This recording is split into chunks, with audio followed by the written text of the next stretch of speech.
Production.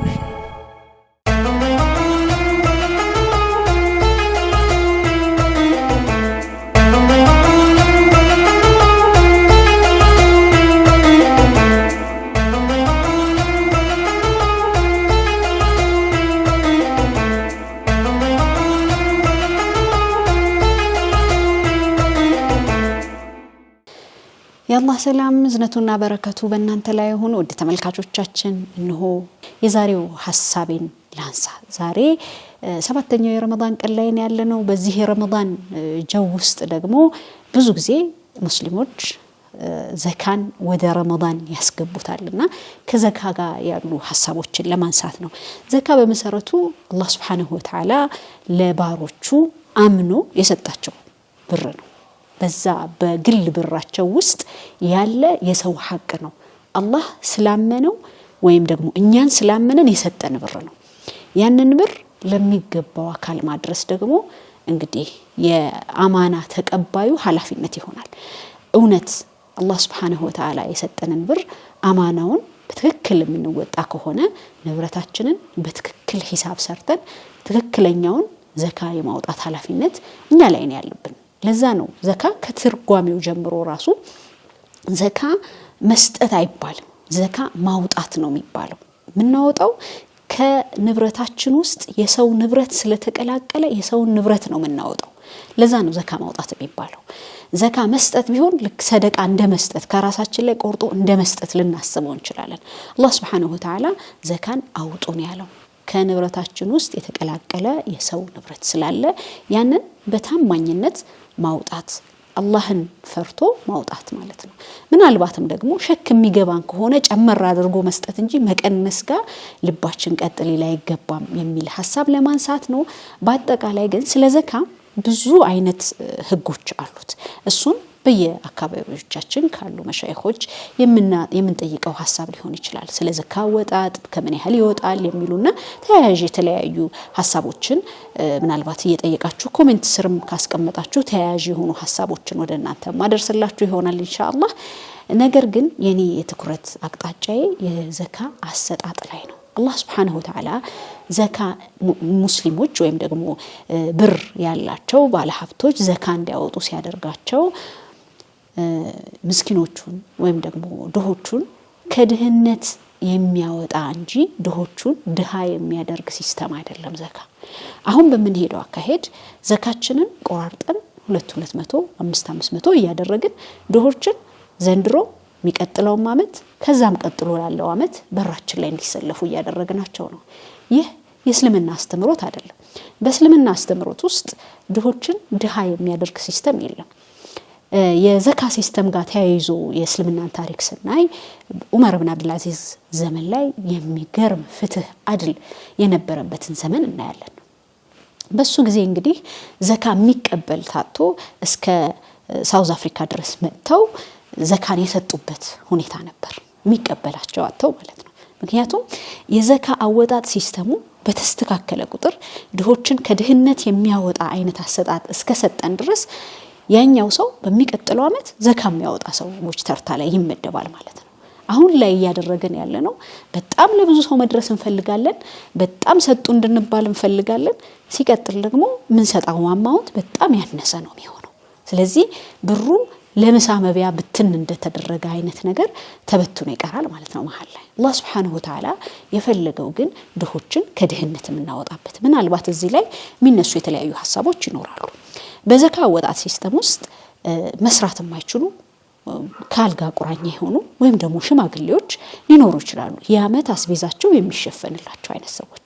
ከነዛ ሰዎች ውጪ መስራት ለሚችል ሰው ግን ሰርቶ እንዲቀየርበት የሚያስችለውን መጠን ነው ዘካ ሊሰጠው የሚገባው። የሚቀጥለው አመት እሱ ራሱን ችሎ ዘካ የሚያወጣ ተርታ ውስጥ እንዲገባ ማስቻል ማለት ነው። በዚህ አካሄድ ካልሄድን ዘካዎቻችን ከምሳ መብያ ያላለፉ ይሆናሉ። አሁን ባለው አካሄድና እየሰራንበት ባለነው ሂደት የዛሬ አመት ዘካ የሰጠነው ሰውዬ በሚቀጥለው አመትም በራችን ላይ ይሰለፋል። ያኔ አላህን ፈርተን ራሳችንን ማሰብ ይኖርብናል። በዱንያ ሐያታችን ውስጥ ሰዎች እኛ በሰጠናቸው ነገር ከፍ ወዳለ አንድ እርከን ተሻግረው ብናይ የልብም ደስታ እናገኛለን። አላህም ይደሰትብናል የዘካችንም ታርጌቱን ወይም ግቡን ይመታል ብለን እናስባለንና አላህ Subhanahu Wa Ta'ala ዘንድ ሂሳብ የሚፈልጉ ጉዳዮችን ሂሳብ መስራት ይፈልጋልና በተለይ ከዘካ ጋር ተያይዞ የምንሰጣቸው ብሮች አሉ የምንሰጠው የዘካ ብር ማነስ ሰዎችን ስራ ፈላጊ እንዳይሆኑ ዘካው ላይ ዲፔንደንት እንዲሆኑ ያደረግናቸው ነው ሁሉ የዘካ ተቀባይ የሆኑ ሰዎችን እየሰራን ነው በዘካ ሲስተሞቻችን ማለት ነው አላህ Subhanahu Wa Ta'ala ዘካን የሚጠብቅ ሳይሆን አላህ Subhanahu Wa Ta'ala ራሱ ሰርቶ ከፍ የሚል ሰደቃን የሚያወጣ ልክ እንደነ ዑስማን አይነቶቹ አላህ በጀይሹል ዑስራን ረሱል ሰለላሁ ዐለይሂ ወሰለም ሙሉን ስፖንሰር ሲያደርግ ማለት ነው ዑስማን ምንድነው ያሉት ነብዩ ሰለላሁ ዐለይሂ ወሰለም ማደረ ዑስማን بعدها አሉ ምንም ነገር አላህ ዑስማንን ምንም ነገር አይጎዳውም አሉ ከዚህ በኋላ ጀይሹል ዑስራን ዑስማን ነው የሸፈነው ብር ማግኘትን እስልምና ዓለማዊ ህይወት ውስጥ መግባት አድርጎ የሚያስበው አይደለም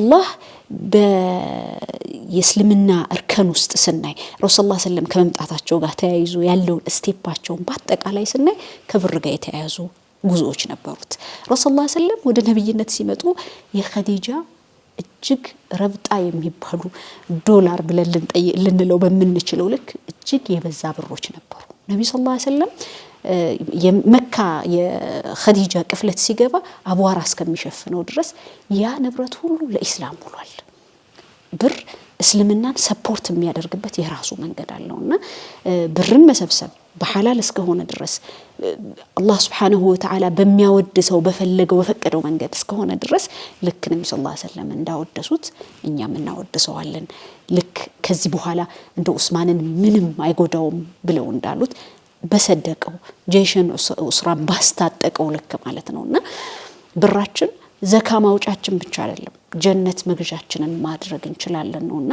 ከዚህ ጋር ተያይዞ ብዙ ጊዜ ዘካ የሚወስዱ ሰዎች የበታች የሆነ ሳይኮሎጂካሊ በሐቃቸው እኮ ነው አላህ እኛ ጋር በአማና ባስቀመጠው ሐቃቸው ረግጠን ጨፍልቀን ገላምጠን አመላልሰን መስጠት እንፈልጋለን በሐቃቸው ማለት ነው ስለዚህ እንደው ሰው ካበደራችሁ ብር በላይ አላህ እናንተ ጋር ያስቀመጠውን ብል በአማና አክብሮ ለሚገባው አካል መስጠት ትሁትነትም ነው ያላህንም አህድ መሙላት ነው ታማኝ መሆን ነው ለአላህ የሰጠንን ቃል መሙላት ይሆናልና እዚህ ቦታ ላይ በደንብ ሊታሰብበት ይገባል እህቶች ዘካ መታወጡ ኢኮኖሚካሊ በደንብ የምትንቀሳቀሱ እህቶች ትኖራላችሁ አስቡበት ባሎቻችሁ ትልቅ ፋብሪካዎች ኢንቨስትመንቶች ሱቆች ንብረቶች ያሏችሁ እህቶችም ትኖራላችሁ በዚሁ ላይ እንደ ሴት ማበረታታት ይኖርባችኋል ወንዶችም ደግሞ የምታወጡበትን መንገድና አላህ ጋር የምትተሳሰቡበት የሂሳብ መንገድ ነውና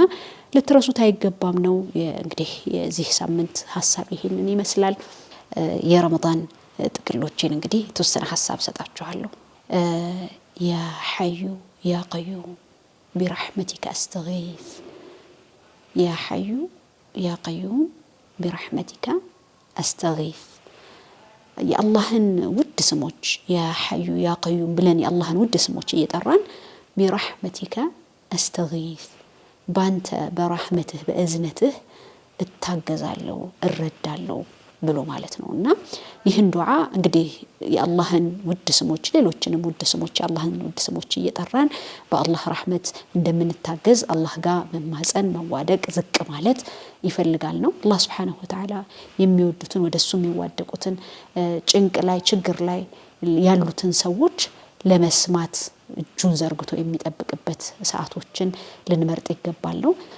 ያላህ ሰላም በእናንተ ላይ ይሁን